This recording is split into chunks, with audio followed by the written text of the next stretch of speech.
Hey friends, this is Marilyn from tarotclarity.com, and I apologize for the abrupt ending to the Dalí Tarot Universal discussion on the Triumph cards. That was all I intended to do in that video, so I didn't cut anything out.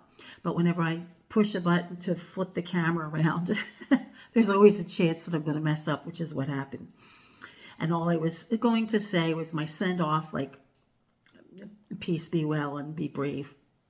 But also to let you know that there was going to be a part 2 and a part 3. So I've decided to continue the discussion of the cards and briefly, address what images appear in the cards for all 4 suits. And this video will touch on the wands, or the batons, and the cups. And then I'll do another video on the pentacles or the coins. I'm not sure, I forget what they're called in this deck, and then the swords. So without saying anything else, let me flip the camera and get started. And I apologize for having a root beer barrel in my mouth, but I'm so dry, and it helps. So I am doing the deck, in the order that it was presented in the book, because it made life easier for me to take notes. So he begins every suit with the Queen, and in this case, we're starting with the Queen of Wands. Again, we see the big signature here. We have, the overall, I'm just giving a synopsis of the intent that was meant for each card, or the message of each card. And the Queen of Wands stands for the joy of life. She stands for an ideal, the master of the suit, and in this case, Marie Antoinette, from a painting by an earlier female artist. Mistress of basic instincts, which include all instincts. So he's referenced Marie Antoinette for the Queen of Wands. For the King of Wands, we have a child king, which references Louis XV. And this card is about being motivated, motivation, and growth. Here we have the Knight of Wands, one's life purpose. There's a blue toad under the horse, and the rider is above it. And the message of this card is to become who you are. And in person, it almost looks three-dimensional. You can almost see a foreground, midground, and background. It's kind of interesting.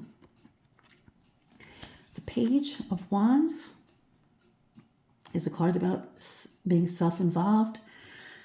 Surrender to your flame, passion, and enthusiasm. You're young, Follow your heart's content.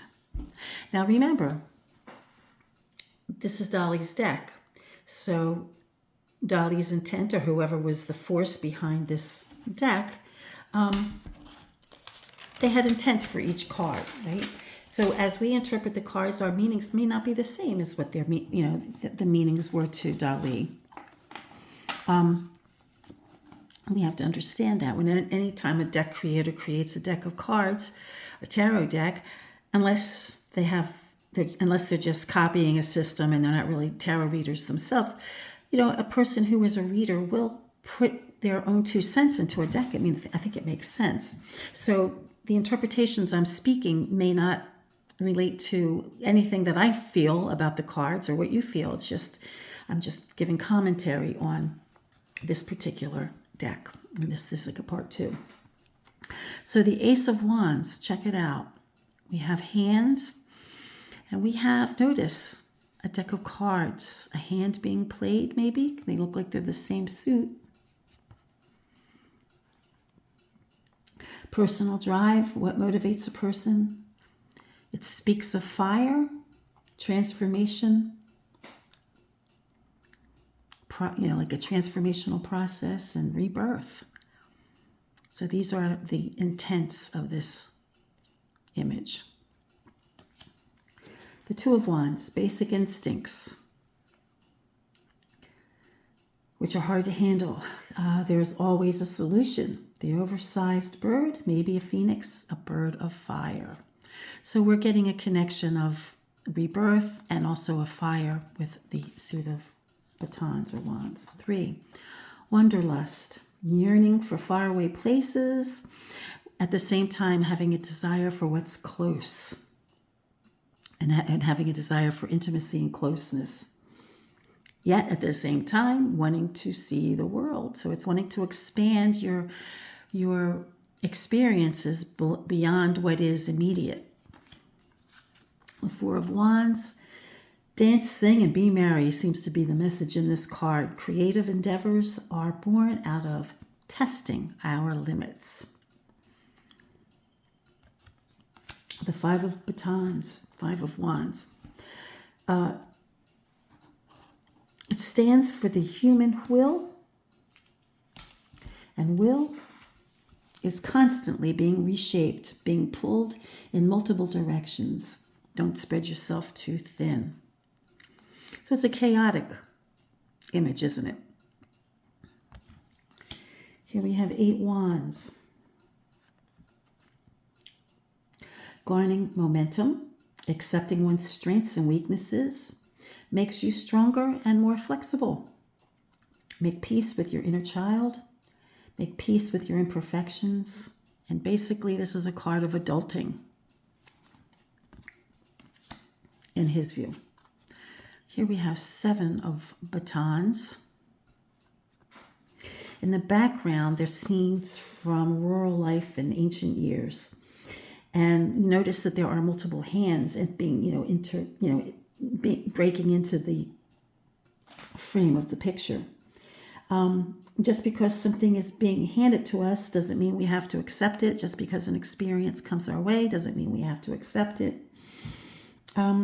Life is an evolution, and the rings of the horizontal nature of the wands, perhaps, can be seen as a ladder of just going through life. I see 7 as a number of transcendence, so this sort of nicely figures that. The 8 of Batons looks rather bloody, don't you think? Now, the center scene is the Oath of Hiroshi by Jacques-Louis David, and it depicts oaths and betrayals, opening of wounds, being overly zealous, and it cautions, or the intent is to make a person aware of their own motivation and their goals.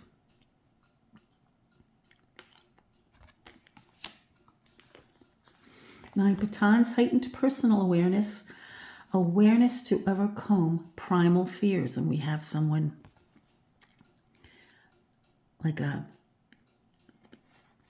Black Lagoon creature in the woods, and someone's foraging or looking for hunt. Does he have a weapon? I don't know.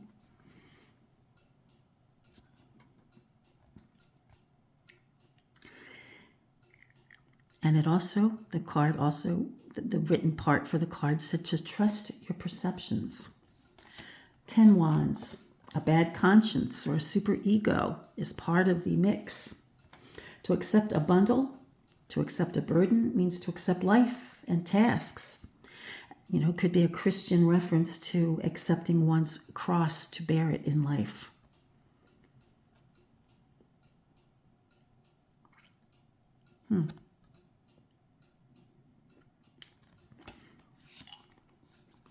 And moving right along to the next suit, and we begin again with the Queen of the suit, and we're having the Queen of Cups here. The Queen is identified as Elizabeth of Austria, painted by Francois Clouet, and with a reference, with the addition of a reference to a Marcel Duchamp's mustache on the Mona Lisa. So this Queen has sensitivity, but also harshness or hardness. Arteries and veins are in the picture.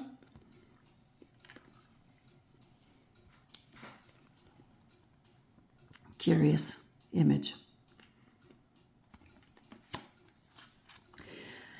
Okay, the King of Cups was a reference to El Greco's painting of French King Louis IX.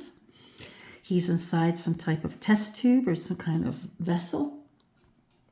And the message of this card, as they write it, warns of the unpredictability of science Confront the dark side. It is a suit of emotions.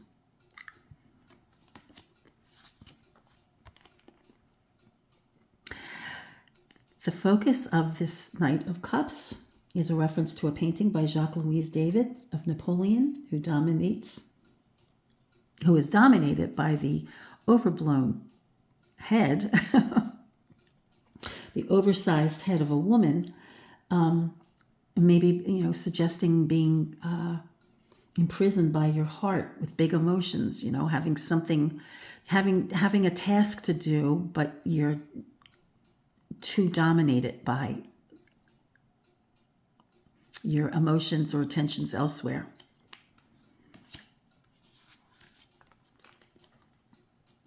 Here we have the Page of Cups, this interesting curvature of line and dots and dashes is never really explained what it is, kind of referencing it as a heart, but they give a couple ideas that it could be something, could be this, could be that.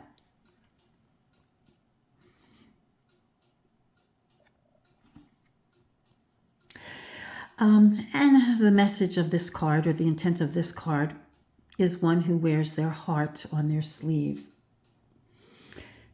Be sure to be able to identify your fear. The image of the indifferent man is referenced, a painting by Jean-Antoine Watteau.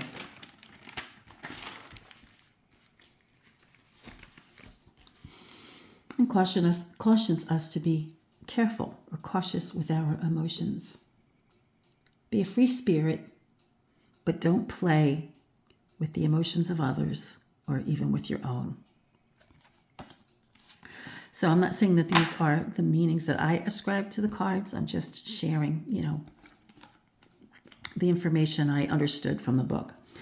Now we have the Ace.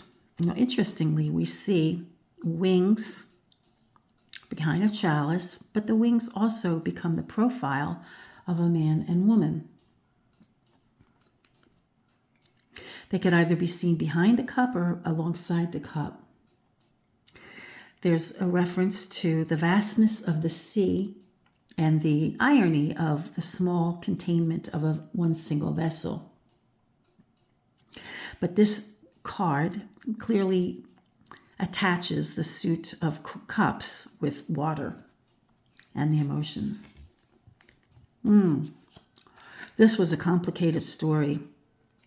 And this painting is referencing is a painting of Cupid and Psyche by Francois-Edouard Picot. And it's a story about the human Psyche and the divine Cupid, who had fallen in love and were, but because Psyche was so beautiful and most people thought she was more beautiful than Aphrodite, who was Cupid's mother, Aphrodite got all jealous about it. And so she kind of put like a set of conditions that Psyche had to fulfill before they could be together. And there's a bunch of trials and tribulations. This particular scene is the part of the story where Psyche disappoints Cupid and he leaves, but they eventually overcome all the trials and tribulations, and she eventually does also become divine, and they end up happy and live happily ever after. The winged lion's head and the caduceus seem to be right out of the Rider-Waite-Smith deck. And you'll notice that the scene itself takes place in an image that references a portrait by Rembrandt. And the intent of the card is to, remind one of the polarities of life. There's affection, there's repulsion, there's false compromises, there's love, there's jealousy. And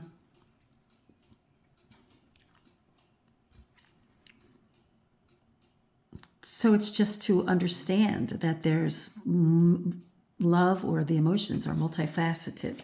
Here we have 3 cups,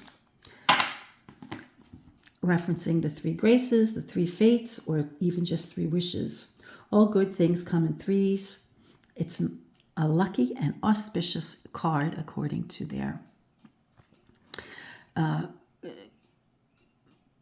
intent. And we have noticed, like, a drawn curtain. That's kind of interesting.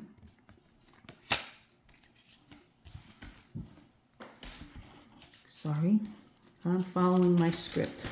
Because I don't want to forget stuff. Okay, we have the Four Cups, which is beautifully done. I think this is lovely. The intent of this card is to describe personal motivation.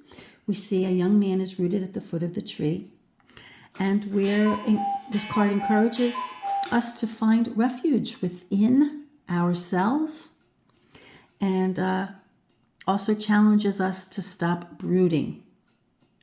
The hand offers new emotional experiences, accept it or say no to what doesn't serve us. The bird could represent our eccentricity, eccentricities.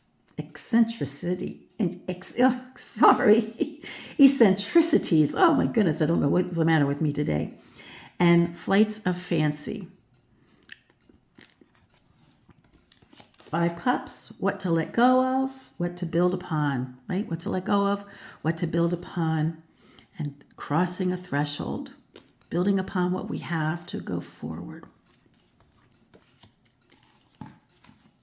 The Six Cups. You'll notice that a jellyfish encompasses the scene. And the jellyfish, according to what is in the book, symbolizes childhood memories and experiences we had that are hard to grasp.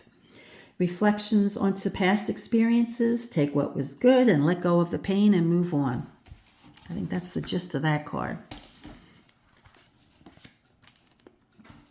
The Seven of Cups clearly represents some type of resurrection scene. I forget what it said exactly, but it might be a reference to Grunwald. I think that's what it said. This is a person who is master of his emotions. It's a reference to the work on the Rider-Waite-Smith card.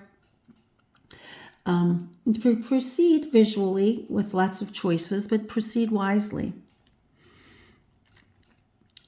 There are lots of choices, but to be careful. Eight of Cups. This is nicely done. I like the way this is done.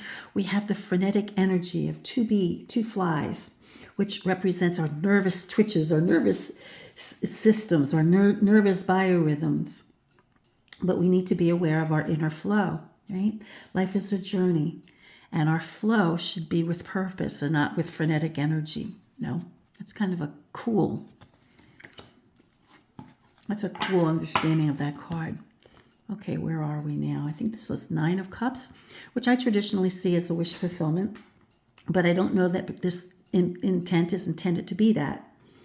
In profile on the sides, we have like grandparents, which are strong super egos, right? Could be the expectations of people who've come before you, could be part of that. It could be part of your family heritage or legacy or whatever. But it's, we're being called to shape our own life, and define our own goals, reach for them. We can have the benefit of what came before us, but to move forward in our own direction. And finally, the Ten of Cups represents emotional highs and lows, high times, romanticism and intoxication. There's a rainbow. There's a suggestion of a rainbow. We can see the colors if we look carefully. Like a force field to protect us. The central figures and peaches are paintings that were taken from other sources, and they're used to suggest or to put together the idea that all forms of overindulgence dull the senses and joy, and only wholesome passions are uplifting. So there we have these two suits, the suit of Wands and the suit of Cups. So I'm really enjoying this. I hope you are as well. The next video I'll do will be just commentary on the suit of Swords and Coins. I'm not sure in what order they have it in the book. I'll do it in what order the book has. Until next time, friends, peace Stay well and be brave.